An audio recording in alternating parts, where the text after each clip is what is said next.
que é um hormônio que aumenta a sensação de confiança, e aí a gente se abre para a interação com o outro. É isso que acontece. Conforme esse grau de conexão que se cria, nós podemos aprender e nos mobilizarmos. É isso que acaba acontecendo no cérebro da pessoa que ouve uma história contada por um contador de histórias. Essa, né, grande corrente de hormônios que passam, né, a circular no cérebro dessa pessoa, transmitem uma sensação de paz, de alegria, de harmonia e gera uma conexão com as pessoas que estão ali se comunicando. Então, as histórias, desde a época dos nossos ancestrais, elas têm um papel fundamental no processo de formação da sociedade. E o contador de histórias atuando, contando uma história, está promovendo esse bem-estar dentro da alma, no interior do cérebro daquela pessoa, mesmo que ela não tenha consciência disso. Então, quem participa de uma audição de uma história está sendo contagiado pela história, mesmo que não queira. Né? É um contágio do bem e que faz com que ela se transforme, adquira uma visão mais positiva da vida, contribua melhor com o seu tratamento. Então a gente sabe a importância que tem a história na vida de alguém. E na vida das pessoas também, que são atendidas pelo projeto, né, do Ouvir e Contar, também acontece esse mesmo efeito. A gente percebe o quanto o resgate das histórias de vida trazem esse encantamento também da parte dos idosos que estão participando do projeto, da parte dos voluntários, e a gente acaba contagiando. Eu entendo assim que o papel do contador de histórias no mundo está cada vez mais necessário, e mesmo no momento atual, onde a gente não tem a possibilidade ainda de estarmos reunidos presencialmente para levar a história num quarto de hospital, a gente ainda tem essa oportunidade de levar através, né, da internet. Levou um tempo para a gente poder configurar, né, né, de uma maneira neurológica o nosso cérebro para participar de uma reunião e ouvir uma história, virtualmente falando. Porque nós estávamos, isso é ancestral, desde a época das cavernas, a gente se acostumava à reunião presencial. Todos nós tínhamos essa impressão, que a história só funcionava com contato presencial. Hoje a gente tem essa quebra desse paradigma e consegue entender que mesmo com o uso da tecnologia, nós conseguimos transmitir emoção, que era algo que era muito difícil quando se falava em máquina. Então você pensava, imaginava, puxa vida, como é que a gente consegue fazer isso, né? Isso praticamente é algo muito difícil. Nós pensávamos assim. Só que nós fomos condicionando e dependendo da maneira como nós expressamos o nosso rosto, nossos gestos, a gente consegue também transmitir essa emoção para o outro. É uma maneira da gente trabalhar a nossa microexpressão facial, já que nós não podemos usar o corpo inteiro e o visual, né, o contato visual com aquela pessoa que está sendo atendida. Eu acredito que um pouco de perda existe, mas mesmo assim a gente ainda consegue captar a essência do que está sendo transmitido. Equivale mais ou menos a se emocionar quando você assiste um filme, por exemplo. Você pode se emocionar numa peça teatral, captando toda a essência daquilo que está sendo transmitido através do corpo em tempo real, ou então você pode assistir um filme, assistir né, um vídeo gravado e se emocionar também. É uma outra forma de emoção. Então, essa ocitocina também acaba acontecendo na corrente sanguínea daqueles que ouvem a história. E de quem conta a história, né? Que a gente fica imaginando assim, é lógico, a gente conta uma história, a gente ouve também, né? Como diz Joseph Campbell, ninguém sai ileso de uma história. Na hora que você vai contar uma história, você também está ouvindo a história. Ela está atuando naquele ambiente com todas as pessoas, inclusive você. Mas no processo de contar histórias, a gente está num outro papel. Nós não estamos no papel receptivo, nós estamos no papel de doador. Nós estamos doando a palavra, doando a emoção, doando tudo que nós temos o nosso tempo. E como é que a gente fica internamente, né? Era isso que eu queria que vocês contassem para a gente, assim, comentasse. Qual é a sensação que você já parou e se observou, quando você conseguiu se observar? Né? Houve um momento em que você se adaptou, até um momento em que você consegue gerar aquele personagem que fica assistindo a si próprio, aquele momento que você consegue se desapegar daquela obrigação, daquele nervosismo, daquela ansiedade, e consegue fazer um processo de autoobservação, de autossensação, puxa vida, essa história me tocou, o retorno que o outro me deu me tocou, ou então eu contei uma história mecânica, parece que eu nem estava ali, nem lembro o que eu contei, acabei no final. Como que vocês, como contadores, já experimentaram? Que sensação que vocês já experimentaram em relação a estar do outro lado do balcão, né? De ser aquela pessoa que está contando uma história. Quem quer ser o primeiro?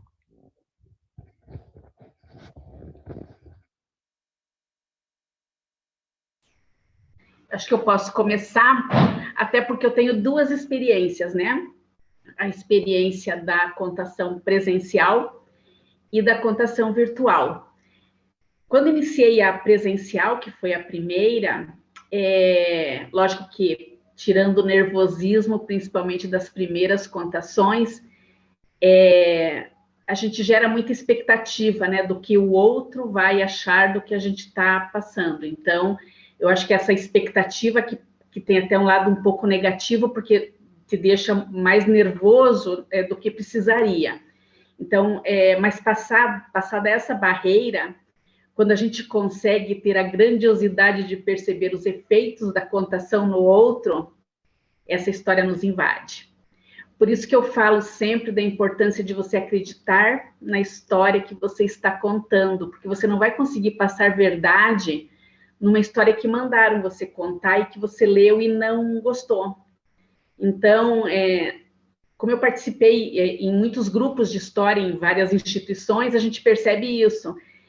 Tem algumas histórias que a gente toma como nossa. Então, o próprio colega fala, Delma, conta aquela. Então, as pessoas sabem que naquele momento, naquela situação, você é a melhor pessoa para contar aquela história específica.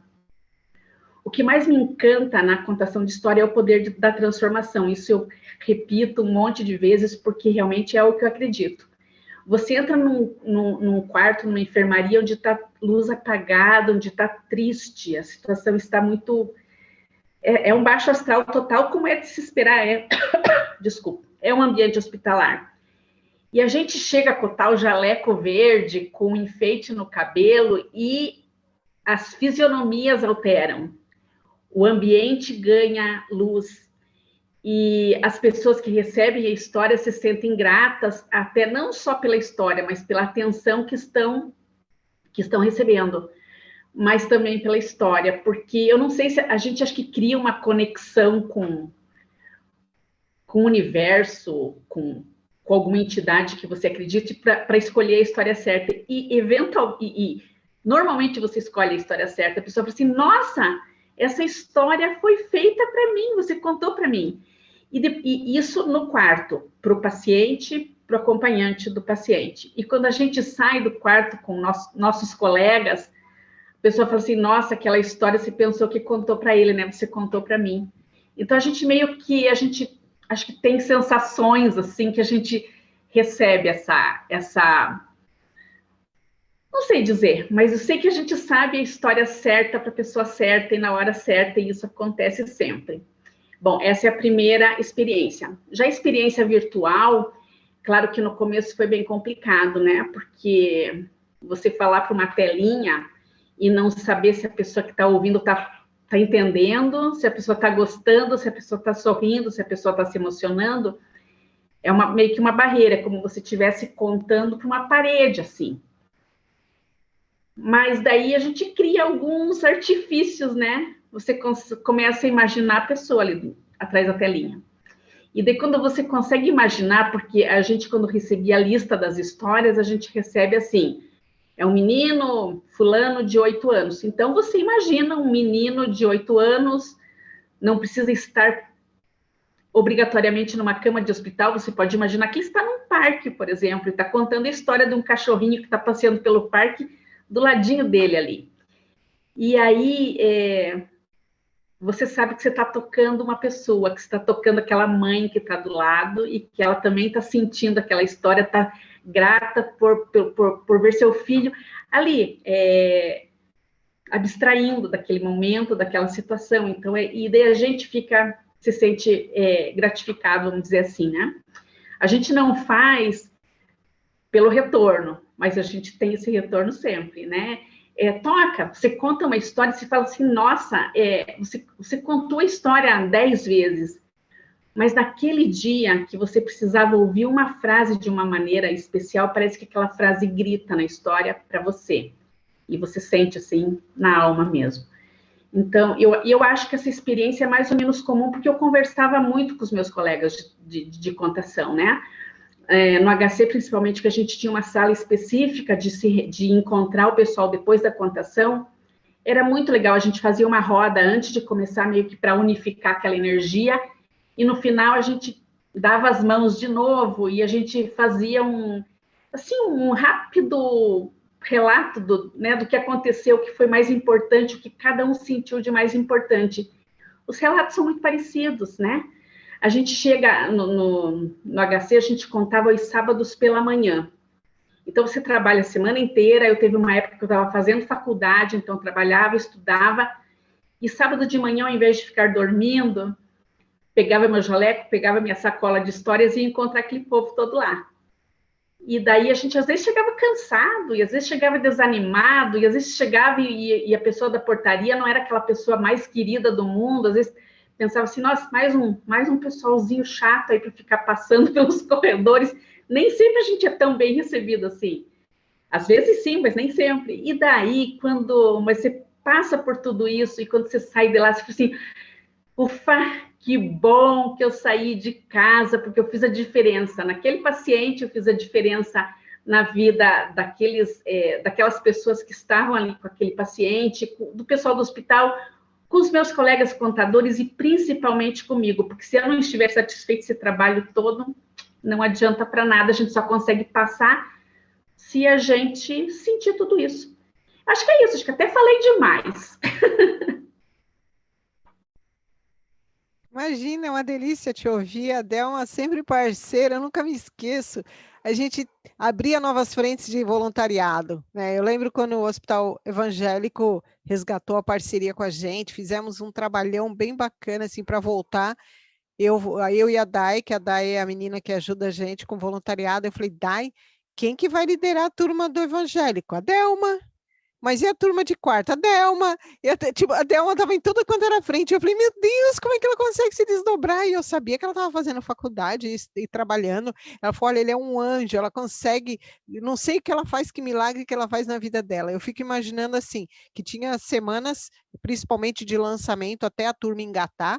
A Delma ainda falava, eu vou ficar até alguém assumir a liderança. Ela tinha umas 3, 4 frentes de atuação, assim, se desdobrando para ajudar a gente nesse processo. Então, eu faço ideia do volume de emoções que ela vivenciou, né? E eu sinto, assim, que a gente realmente é tocado, extremamente tocado pela emoção, porque grava na nossa memória. Eu lembro de tantos detalhes, assim, de pés andando no chão, desde o pé até a cor da parede, detalhes de porta, de pessoas que trabalham na instituição, do sorriso dos contadores, daquele momento, né, da reunião na sala de voluntariado, onde a gente chegava assim com toda a bagagem do nosso dia, largava aquela bagagem lá naquela salinha, colocava nos armários lá que a gente conquistou uma chavinha lá para montar as bolsas umas das outras, punha né, a chavinha lá do cadeado no bolso de uma das voluntárias e aquela pessoa ficava guardiã de todas as bolsas e a gente saía pelos corredores, se dividia, né, em duplas, trios, eu vou para tal andar, eu vou para tal andar, eu vou para tal andar. Aí a única certeza que eu tenho absoluta é daquela alma lavada a hora que a gente se reunia, sabe? Aqueles olhos brilhantes de todo mundo, a gente estava sorrindo, por mais que a vida estivesse desafiadora para cada um de nós, porque a história também tinha tocado a gente. Foi muitas vezes em que eu entrei num quarto para ouvir histórias, não para contar, e dos meus colegas, e eu ficava sentindo aquela história me invadir, trabalhar em mim, equilibrar minhas emoções, e, né, ser beneficiada também por esse recurso que os contadores doam. E é muito comum também a gente perceber algumas mudanças, eu nunca me esqueço, que nós trabalhávamos em várias frentes, né? E uma delas era na Casa do Piá, que são meninos em situação de risco. Acho que a Delma conheceu também a Casa do Piá, né? Meninos de 7 a 14 anos, não? E aí Eu era nunca sábado de manhã. Eu nunca fui, mas como eu acompanhava muito a Silvani, a Simara também, então eu sempre estava tendo notícias, assim, mas lá eu nunca fui. Eu fui no Lar das Meninas. Lar das Meninas, né? A gente tinha, então, as parcerias também com as instituições, e era um projeto que eu procurava coordenar, porque era um dos mais desafiadores, era manter os voluntários junto a esses meninos e meninas vítimas de violência, retirados das famílias por medida judicial, porque eles tinham muito histórico de dor e sofrimento, e eles eram, às vezes, muito rústicos, né? Por mais que a gente pense, mas criancinha que está lá abandonada, carentinha, nada. Eles eram extremamente revoltados, quebravam cadeiras um nas costas dos outros e tentavam chocar a gente. Então, eram projetos que eu ficava próxima para manter a motivação do grupo para não desistir deles. E eu me lembro de uma manhã em que nós chegamos na sede do Instituto, a gente se reunia lá na Tílio Bório, lá no Alto da 15, que a Casa Lar era lá próxima, a gente ia a pé. Aí nós reunimos assim na instituição e chegou uma voluntária chorando muito. Ela falou assim que ela estava enfrentando um desafio muito grande na vida, que tinham roubado o computador dela com todo o trabalho de conclusão de curso dela, do vestiário da empresa. Ela entrou, largou em cima de um banco, foi ao banheiro, quando ela voltou não estava mais. Aconteceu isso na sexta-feira. E ela chegou lá, ela ainda estava chorando. Ela foi, eu estou atrás de notícia, não conseguem gravação de vídeo porque é proibido ter vídeo, né, nos vestiários. Ela falou, eu coloquei até placa e falei, pode pegar o computador, mas me salva os arquivos, deixem um pendrive em algum lugar. Ela falou, não estou nem muito preocupada com o computador em si, mas eu não tenho backup do meu trabalho de conclusão de curso que eu fiz inteirinho. E ela estava muito triste, aí eu olhei para ela e falei assim para ela, vamos combinar uma coisa? Vamos deixar aqui na sede do Instituto, essa tua preocupação. Falei, agora você se veste de alegria, coloque esse jaleco e vamos lá enfrentar os meninos na Casa Lar. Eu tenho certeza que alguma notícia você vai acabar recebendo nesse meio tempo, mas vamos embora. Você consegue fazer isso? Ela falou, eu consigo. Ela falou, vou me desligar e vou me conectar. E foi todo mundo para a sé, lá para a casa do Piá. Aí, quando eles estavam lá, todos integrados, eu tinha que terminar um trabalho na sede, eu voltei para trás. Eu vi que tinha uma bolsa ali que ficava fazendo barulho de celular, aquele boizinho, né? Falei, nossa, toda hora tá chegando mensagem ligando, deve ter alguma coisa importante, mas eu não vou mexer, que eu não sei de quem que é, né? Mas eu escutava aquela bolsa fazendo barulho. Quando chegou a turma, tudo sorrindo, né? Numa alegria só, ela veio sorridente, abraçada. Eu falei, qual que é a sua bolsa? Ela foi aquela. Eu falei, então vai pegar lá que deve ter notícia do teu notebook. Mas dito e feito, a pessoa devolveu. E o RH da empresa estava ligando para ela que encontraram, né, o computador. A pessoa se sensibilizou com a história dela, devolveu o computador inteirinho de volta. E ela ficou numa alegria só. Ela falou, ainda bem que eu me desliguei disso, eu relaxei, fui lá trabalhar com os meninos. Imagina se eu tivesse ficado em casa chorando, na angústia de espera de uma resposta. Aí eu falei para ela, o poder da história transformou até a consciência de quem não estava junto com você, porque estava conectado na sua rede, né? Então, quando a gente tem pessoas envolvidas na nossa rede neural, eu acredito que os tentáculos se estendem até elas também, como familiares, amigos, pessoas próximas, questões a serem resolvidas, estão todas compondo esse grande universo nosso, né? Então, por isso que elas acabam sendo atingidas de alguma forma.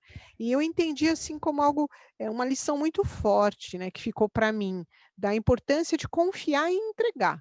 Você está fazendo algo voltado para o bem, por que você está se preocupando tanto com a vida? Né? E os problemas ganham uma proporção e uma dimensão tão pequenas diante da grandiosidade do que a gente colhe, que a gente olha em volta e fala, cadê os problemas? Eu não tenho nada. Né? Eles reduzem assim exponencialmente. Então, esse processo de histórias eu percebi ao longo da minha vida, que tem trabalhado comigo, e é uma coisa que, não sei, a Delma, que conta história, também sempre está contando história, né, através né, hoje virtual, se ela acha que ela chegou no topo do crescimento dela ou se tem mais coisa a aprender. A gente tem sempre essa impressão. Pode falar, Delminha. Acho que a gente nunca está pronto, né? Porque isso que é o maravilhoso disso. Sempre tem o que aprender mais. Sempre tem aquela história que você ouve, ou a pessoa conta assim, nossa, eu queria contar como essa pessoa, né? E a gente sabe que alguém admira a maneira que a gente conta também, e assim é gostoso esse crescimento mútuo, essa troca de experiência que eu acho fantástica, né? Então, acho que a hora que a gente chegar e falar assim, gente, já sei tudo, daí acabou, né? Qual que é a vontade de seguir em frente, né?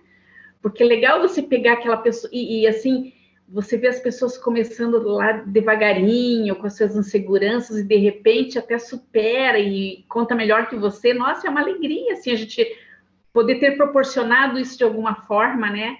eu acho muito importante essa troca de experiência, eu gosto muito. Quem mais agora? Eu gostaria de ouvir mais alguma das meninas.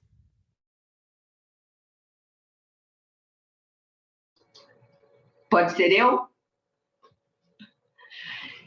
Bom, no meu caso, seria 2 momentos. O meu momento pessoal, né, eu acredito assim das histórias pessoais minha, porque em todos os lugares que nós vamos, nós contamos histórias e ouvimos. E eu não sei porque eu também gosto muito de ouvir e tenho muitas histórias, até mesmo pessoais, para contá-las. Eu sou meio que um imã. Muitas vezes, em alguns lugares, quando eu vou, eu falo, eu não vou abrir a minha boca. Mas, às vezes, senta uma pessoa do meu lado e ali começa uma história, uma situação. E pelas minhas percepções mesmo, quando eu estou em algo, ou numa espera de uma consulta, ou num determinado lugar público, na espera, nunca é perdido. O celular eu nem levo na minha bolsa, eu não saio com o celular da minha casa. Eu gosto de olhar nos olhos, eu gosto de percepções dos gestos, do ser humano, genuíno. E geralmente, quando é um imã mesmo, vem até a mim e ali começa uma história, ou eu ouço alguma coisa e eu quero ajudar de uma certa maneira, que eu tenho algo a contribuir com aquela informação. Eu me disponho àquilo. Então, eu acredito assim que já na minha essência, eu sou uma contadora de história ambulante, né, por onde eu vou.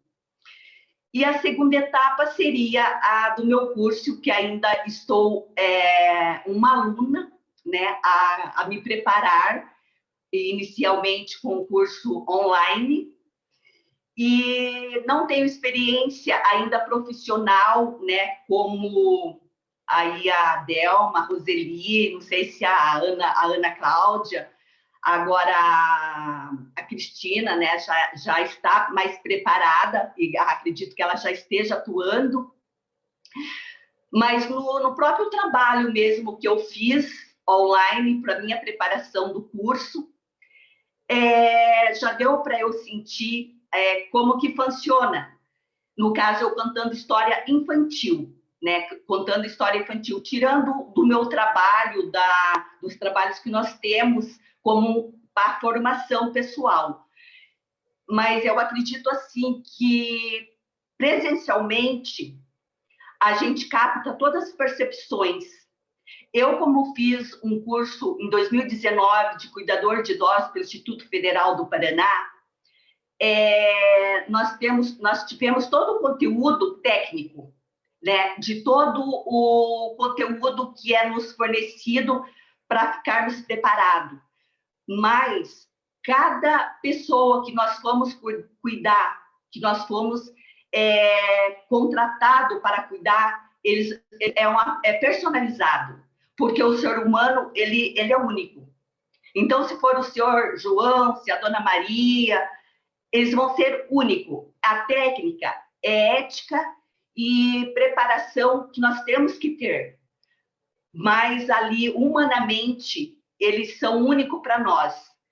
Porque eu vou dar o exemplo dessa formação, né, como eu não tenho da contador de história presencialmente, é como se no curso a gente aprende que você tem que lidar com as diferenças, com o improviso, porque você nunca vai pegar um padrão ali um padrão da pessoa que você vai cuidar. Vai ter sempre ali que você improvisar, porque tem vários níveis de financeiramente, começando por aí. E daí você tem que improvisar isso e aquilo, nem sempre vai vir tudo à tua mão para você sanar as dificuldades que você vai encontrar. Então, mais ou menos, eu tiro pelo curso que eu fiz, pela feedbacks que eles davam para nós. E eu acredito que quando a gente vai contar, eu acredito que sempre, toda vez vai ser a primeira vez, porque tudo que você passa não é igual, né? Sempre vai ter algo que não vai ser igual.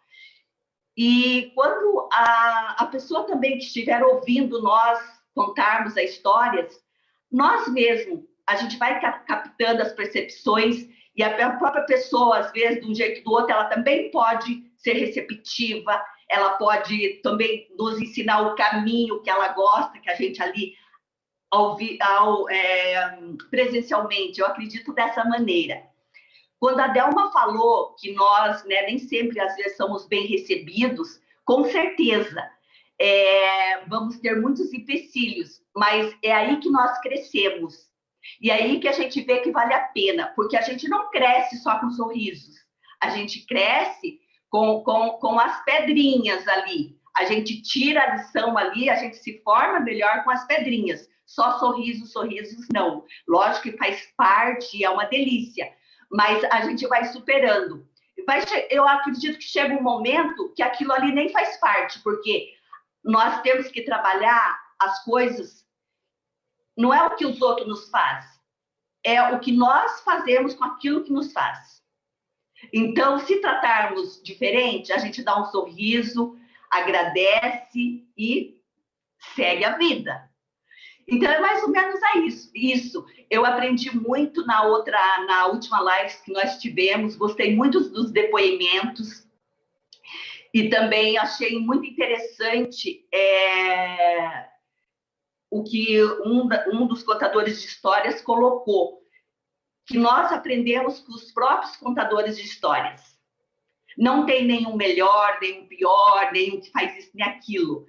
Eu achei interessante da maneira que ele falou, né, que quando entrou em dois no quarto, que foram contar uma história, surpreendeu, até que a história do grilo, achei tão interessante, e eu acredito que é isso mesmo.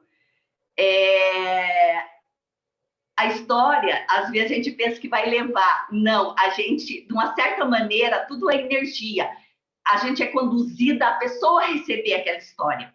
Eu acredito dessa maneira. É algo que sim, a gente pensa que vai levar a história. Não. O universo contribui para aquela história tua chegar naquela pessoa, porque ali tem um trabalho, né, de se fazer do interior dela. E talvez você seja encarregada de ter aquela palavra apropriada ou aquele momento com aquela pessoa. Eu acredito meio por aí, não sei se é algo assim né, que eu penso dessa maneira, né? Então, seria isso daí. E eu estou aqui na minha formação e eu acredito, eu sempre falo assim, eu deixo tudo na mão de Deus. Quando eu estiver preparada, eu sei que vai ser o momento, né? Eu estou fazendo a minha parte, né? Depois, o resto vem, tá bom? Obrigada, Sônia. Obrigada, gente. Pausa por enquanto.